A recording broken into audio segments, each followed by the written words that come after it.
جسم مبارک میں علماء نے لکھا رسول اسلام کے 24 معجزات کا جہاں سے بھی رسول خدا گزرتے تھے سر پہ ایک ابر رہتا تھا، ایک بادل رہتا تھا، کیونکہ خالق کو یہ برداشت نہیں تھا کہ ان کے سائے پہ کسی کے پاؤں آ جائیں،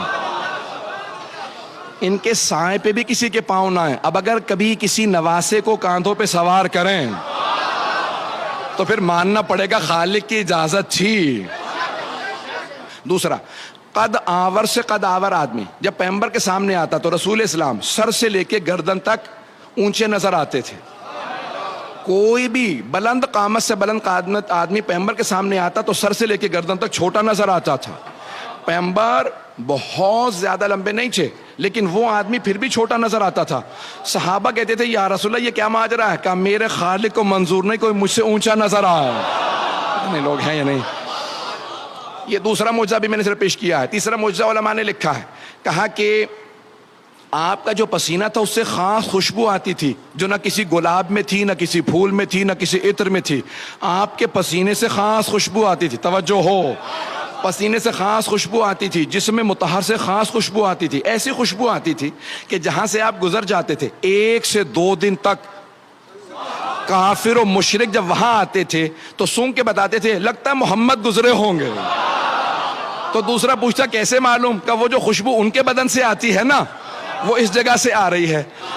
کہ جسد مطہر سے خوشبو آتی تھی۔ ایک اور کہ جب راستے پہ چلتے تھے تو بعض اوقات کچے پہ چلتے تھے، گارے پہ، ریت پہ، مٹی پہ چلتے تھے، قدموں کے نشان نہیں بنتے تھے، اور بعض اوقات چٹانوں پہ پاؤں رکھتے جاتے تھے، نشان بنتے جاتے تھے۔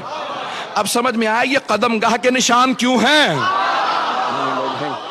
کہ بعض اوقات پاؤں چٹانوں پہ رکھتے تو نشان بنتے چلے جاتے۔ تو بعض علماء نے لکھا کہ اگر بعض صحابہ نے سوال کیا یا رسول اللہ بعض اوقات ہمیں لگتا ہے کہ آپ مٹی پہ نہیں چل رہے ہیں، اس سے اوپر چل رہے ہیں، آپ کے نشان نہیں بنتے اور چٹانوں پہ نشان بنتے چلے جاتے ہیں بعض اوقات، یہ کیا وجہ ہے؟ کہا میں اختیار رکھتا ہوں جہاں چاہوں میرے قدموں کے آثار باقی رہیں۔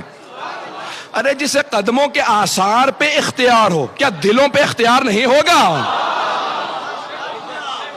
تو کہا کہ اور کیا معجزات ہیں؟ کہ جناب سرور کائنات کی پیشانی سے خاص نور نکلتا رہتا تھا، خاص نور نکلتا تھا پیشانی سے۔ توجہ ہے میرے ساتھ مجمع کی؟ کہ یہ 24 معجزہ میں سارے نہیں پیش کر رہا ہوں، جلدی جلدی پیش کروں گا۔ کہ جس میں مبارک سے خاص پیشانی سے خاص نور نکلتا تھا، آپ کے بال اور ناخن بڑھتے نہیں تھے، بال بڑھتے نہیں تھے، جیسے تھے ویسے ہی رہتے تھے۔ صرف ایک مرتبہ سر کے بال حجۃ الوداع کے موقع پہ سر منڈوایا تو سارے صحابہ نے آپ کے منہ مبارک، فارسی میں منہ کہتے ہیں اسی لیے منہ مبارک کہا جاتا ہے، پیغمبر کے بال نہیں کہتے، منہ مبارک کہتے ہیں۔ تو صحابہ کرام نے سارے کے سارے پیغمبر اسلام کے مبارک آپس میں تقسیم کر لیے اور وہ فرماتے تھے ہم ہاتھوں پہ رکھ کے جب دعا مانگتے تھے دعا قبول ہوتی تھی۔ توجہ توجہ، سارے مجمع کی توجہ ہو۔ ماننے پہ آتے ہیں تو منہ کو مان لیتے ہیں، بال کو مان لیتے ہیں، اور نہیں ماننے پہ آتے تو آل کو نہیں مانتے۔ تو منہ مبارک یہاں تک لکھا ہے کہ سرور کائنات جب وضو کرتے تھے تو صحابہ وضو کا پانی بہنے نہیں دیتے تھے، یہاں تک کہ خود شیخ مرتضیٰ مطہری نے بھی لکھا، بڑے بڑے علماء نے لکھا، صحابہ کرام فوراً ظرف لے کے آتے، برتن لے آتے، تب پیغمبر کے وضو کا پانی گرنے نہ دینا۔ جب پیغمبر وضو کر رہے ہوتے تھے تو وہ فوراً ظرف نیچے رکھ دیتے، یہ پیغمبر کے بدن سے مس ہوا پانی ہے، لے جانا، بیماروں کو پلانا، شفا مل جائے گی۔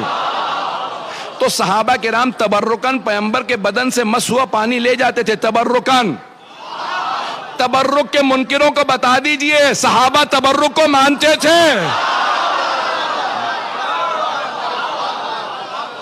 جانے گرامی، اب یہ سارے معجزات جسد مطہر سے متعلق ہیں سرور کائنات کے، کہ جسم مبارک کے اندر ایسے ایسے معجزات ہیں سرور کائنات کے، میں پیش کر رہا ہوں آپ کو، اگر سننا چاہیں گے حضرات آگے بڑھوں گا۔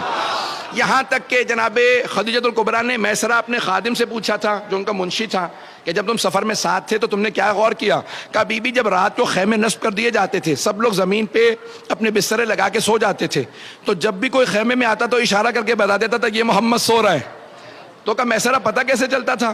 کہا بی بی سارے کے سارے افراد جب سو جاتے تھے تو رات کی تاریکی تھی تو پتہ نہیں چلتا تھا کون کون ہے، لیکن جب محمد مصطفیٰ سوتے تھے نا تو پورے بدن کو ڈھانپ لیتے تھے کالی چادر سے، اور سارے ہمارے بھائی بھی آج تک نعتیں پڑھتے ہیں، اے کالی کملی والے تجھ پہ لاکھوں سلام۔ پیغمبر کالی کملی پہلے تو سنت ہے، ہم شیعہ کالے کپڑے پہنے تو بدعت ہے۔ بھائی توجہ توجہ توجہ، وقت نہیں ہے نعروں کا، میں بہت تیزی سے چل رہا ہوں. تو اب یہاں پہ سارے کے سارے افراد بولیں گے، مجھے پورا یقین ہے، جملہ پیش کر رہا ہوں کہ پورے بدن کو ڈھانپ کے کالے رنگ کی چادر اوڑھ کے پیغمبر سو جاتے تھے، پورا بدن ڈھانپ کے سوتے تھے، پورا بدن ڈھانپ کے سوتے تھے. پھر بھی ہم دیکھ کے بتاتے تھے یہ محمد سو رہے ہیں. بی بی نے کہا کیسے پتا چلتا تھا؟ میں سرا کیسے پتا چلتا تھا؟